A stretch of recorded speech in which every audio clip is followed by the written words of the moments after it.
మహారూప, విభజింపరాని పెద్ద రూపం గలవాడు, విరాట్ పురుషుడై ఉన్నాడు. సృష్టిలోని అందాలన్నీ శివుడే అయి ఉన్నాడు. మహాకాయ, విరాట్ స్వరూపుడు, సమస్త లోకాలు శివుడి శరీరమే అయి ఉన్నాయి కనుక శివుడు మహాకాయుడు. వృషరూప, ధర్మస్వరూపుడు. శివుడు వృషభ వాహనుడు. వృషభం అంటే ధర్మాన్ని అధిష్ఠించినవాడు. వృషభ వాహనుడు అంటే ధర్మముని. మహాయశాహ, గొప్ప యశస్సు కలవాడు. ఈ కీర్తి ఔదార్యాన్ని కలిగి ఉండటం వల్ల వచ్చింది. మహాత్మా, పెద్ద మనస్సు కలవాడు. కరుణాహృదయుడు, గొప్ప మనస్సుతో హాలాహలాన్నే పానం చేశాడు కదా. సర్వభూతాత్మ, సమస్త ప్రాణుల్లోనూ ఆత్మరూపంలోనూ ఉన్నవాడు. విశ్వరూప, విశ్వమంతా తన రూపంగా గలవాడు, విశ్వంలో ప్రకటింపబడేవాడు. సర్వాత్మకుడు. మహాహనుహు, పెద్ద పెద్ద దవడలు గలవాడు. ప్రపంచాన్ని మృంగటానికి సమర్థమైన పెద్ద దవడలు కలవాడు. ప్రపంచాన్ని అందంగా తినే యముడు. శివుడికి ఊరగాయ వంటివాడు, అంటే ఇవంతా కూడా ఊరగాయ వంటివాడు అని. లోకపాలోంతర్హితాత్మ ప్రసాదో హయగర్దభి పవిత్రంచ మహాశ్చైవ నియమో నియమాశ్రితః. లోకపాల, ఇంద్రాది లోకపాలులలో ఒకడు. ఇంద్రుడు మొదలైన లోకపాలకుల స్వరూపాలు కలవాడు.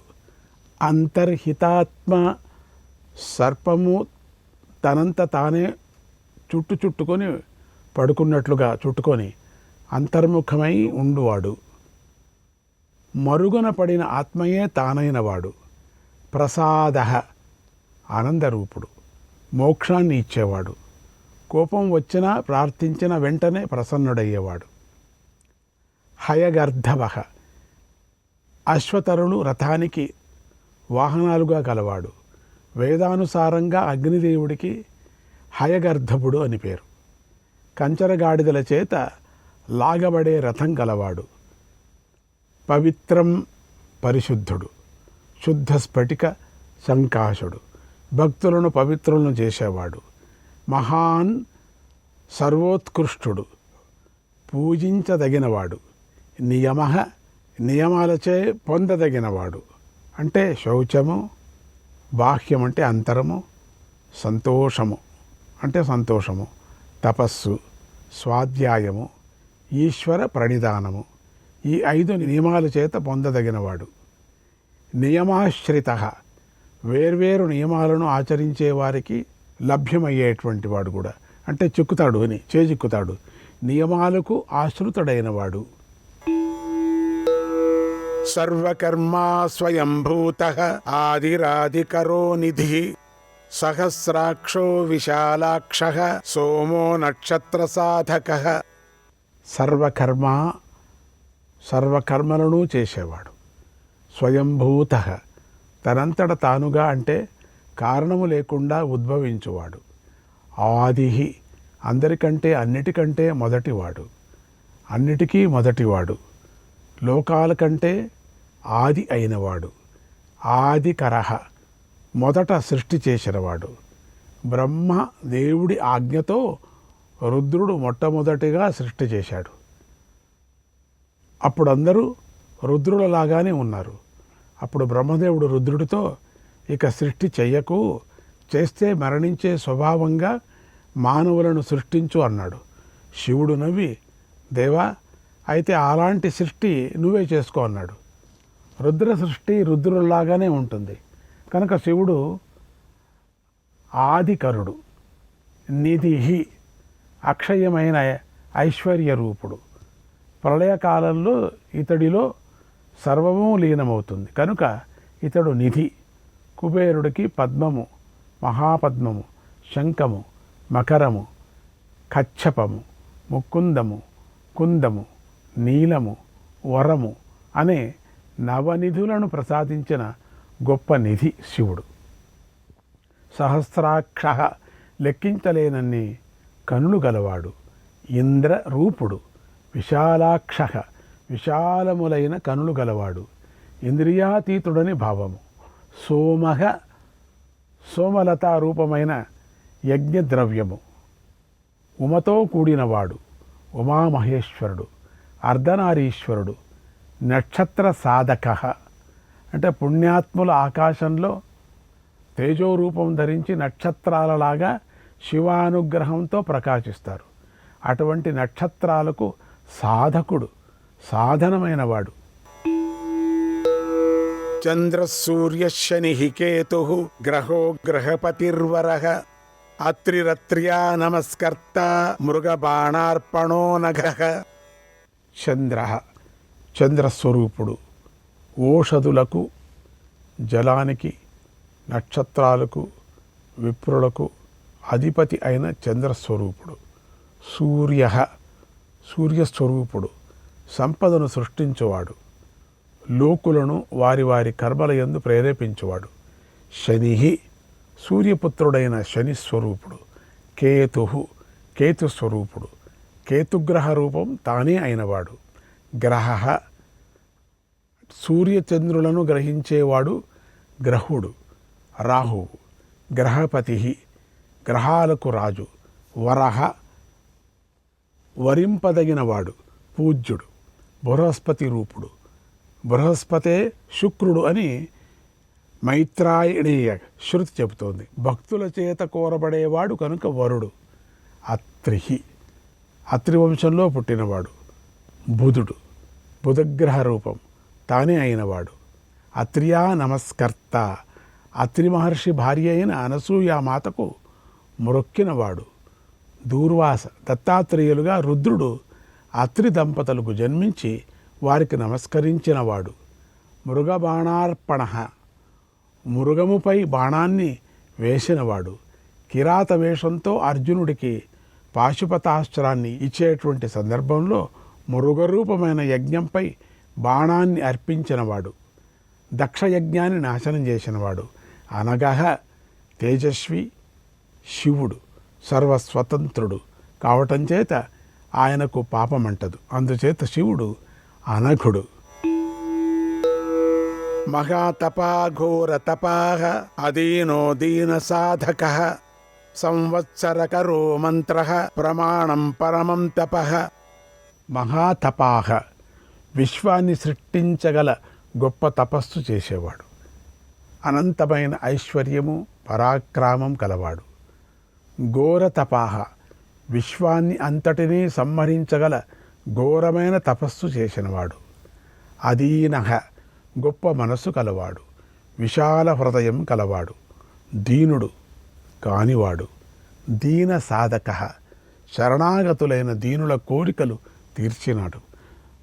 దక్షుణ్ణి బ్రతికించాడు. భస్మాసురుడికి వరాలిచ్చాడు. దీనులైన వారినందరినీ ఉద్ధరించాడు. సంవత్సరకర సంవత్సరాన్ని ప్రవర్తింపజేసేవాడు. సూర్యుడే శివుడు. సూర్యుడి వల్లే కాలచక్రం తిరుగుతోంది. మంత్ర శివుడు ప్రణవాది మంత్రస్వరూపుడు. మంత్రం చేత బోధించబడేవాడు శివుడు. మననం చేత రక్షించేవాడు. జ్ఞానుల చేత విచారింపబడేవాడు. అజ్ఞానులకు తెలియబడనివాడు. పంచాక్షరీ రూపం తానైనవాడు. ప్రమాణం వేదశాస్త్ర రూపుడు.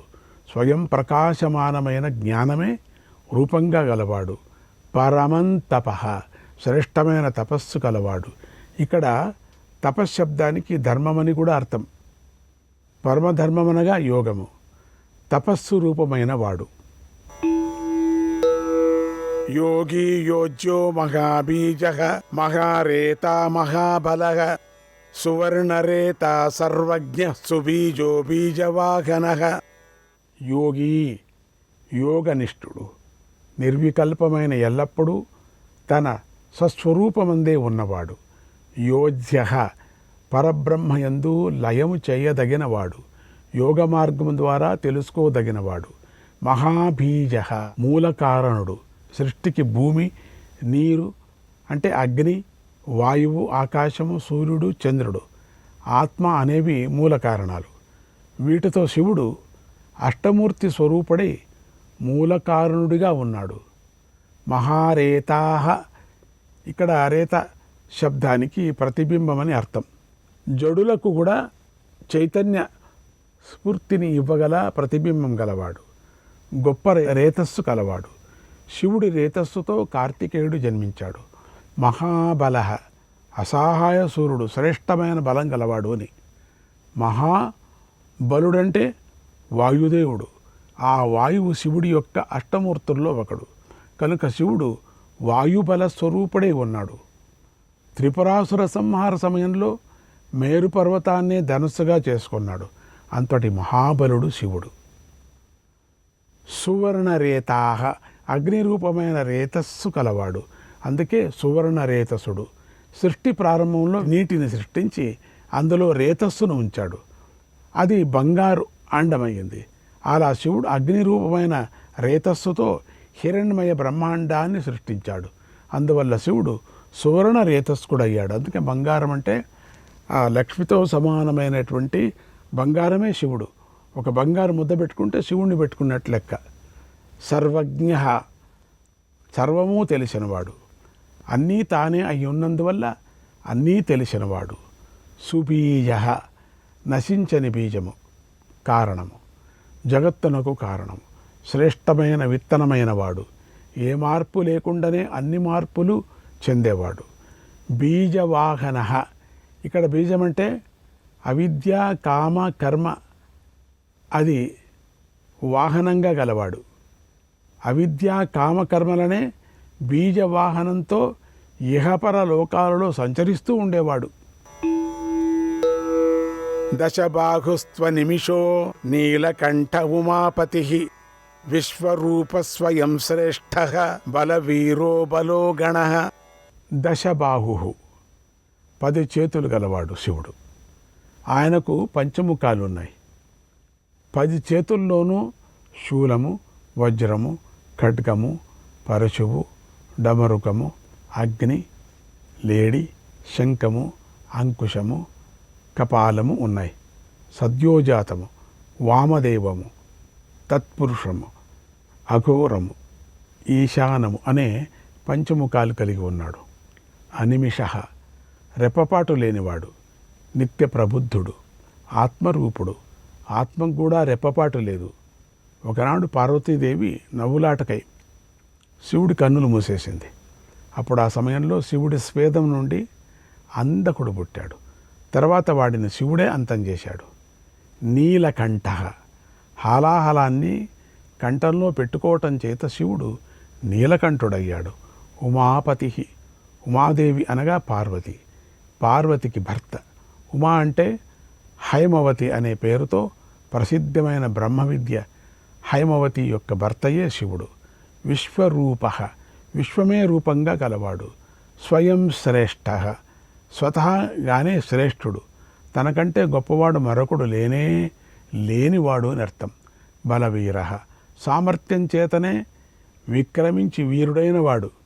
అంటే అసాధ్యమైన త్రిపుర సంహారాన్ని తన బలపరాక్రమాలతో సాధించిన బలపరాక్రమాలు కలవాడు. అబలో గణ, గణమంటే తత్వ సమూహము, 25 తత్వములు, జడములు, అలాంటి జలములు గలవాడు. అంటే వానికి చైతన్యము ప్రసాదించువాడు. గణకర్త గణపతిర్దిగ్వాసాగ కామ ఏవచ మంత్రవిత్పరమో మంత్రః సర్వభావకరోహరః. గణకర్తాః, గణాలకు కర్త, నియంత, నియమించువాడు అని భావం. గణపతి, ప్రమథ గణాలకు పతి అయినవాడు, విఘ్నేశ్వరుడి రూపంలో ఉన్నవాడు. దిగ్వాసాహ, దిగంబరుడు, దిక్కులే వస్త్రాలుగా కలవాడు. దారుకా వనవాసులను శివుడు దిగంబరుడిగా అనుగ్రహించాడు. కామః, మన్మథుడు లేదా అభిలాషరూపమైన వాడు, మునిపత్నులను సైతము మోహింపజేసే మన్మథ రూపుడు, సుందరాంగుడు అని చెప్తారు. మంత్రవిత్, మంత్రం తెలిసినవాడు, వేదమంత్రాలను శబ్దతః అర్థతః తెలిసినవాడు, మంత్రాల చేత తెలియదగినవాడు, సప్తకోటి మహామంత్రాలు తెలిసినవాడు, మననం చేసేవాడిని మంత్రం రక్షిస్తుంది. అలాంటి మంత్రం చేత తెలియబడేవాడు. పరమో మంత్ర, ఆత్మతత్వాన్ని ఆలోచించటమే రూపంగా గలవాడు. ఆత్మవిచార రూపుడు. ఆత్మవిచారం గనక ఉదయిస్తే శివుడు మన హృదయంలో నిలిచాడని తెలుస్తుంది. సర్వభావకర, సర్వభావాలకు ఉత్పత్తి స్థానమైన వాడు. సమస్త జీవులను ఆలోచనలను కలిగించేవాడు. హరహ, భక్తుల తాపత్రయాన్ని హరించువాడు. ఎవరినైనా హరించగల శక్తి గలవాడు. తన గుణ విశేషాల చేత అందరి మనస్సులను ఆకర్షించి వారి పాపాలను హరించేవాడు. కమండలుధరో ధన్వీ బాణహస్త కపాలవాన్ అశనీశతఘ్నే ఖడ్గీ పట్టిశీచాయుధీ మహాన్. కమండలు ధర, ఒక చేతిలో కమండలాన్ని ధరించినవాడు. ఇది వైరాగ్యానికి చిహ్నం. ధన్వీ, ధనస్సు కలవాడు. చేతిలో పినాక ధనస్సు కలవాడు. శిష్టరక్షణ, దుష్ట శిక్షణ కోసం పినాకాన్ని ధరించాడు. నీ ధనస్సుకు నమస్కారం అని రుద్రం చెప్పింది. బాణహస్త, మరొక చేతిలో విష్ణురూపమైన బాణాన్ని ధరించినవాడు. నీ బాణానికి నమస్కారం అని రుద్రం చెప్పింది. కపాలవాన్, బ్రహ్మదేవుడి యొక్క పంచమ శిరస్సును ఛేదించి ఆ కపాలాన్ని ఒక చేతిలో ధరించినవాడు. ప్రతి కల్పానికి బ్రహ్మదేవుడు మరణిస్తాడు, కొత్త బ్రహ్మదేవుడు వస్తాడు. అప్పుడు మరణించిన బ్రహ్మదేవుడి కపాలాన్ని శివుడు ధరిస్తాడు. అలాగే మరణించిన మహాత్ముల కపాలాలను కూడా ధరించాడు. శ్రీకృష్ణాయ పరమాత్మనే నమః.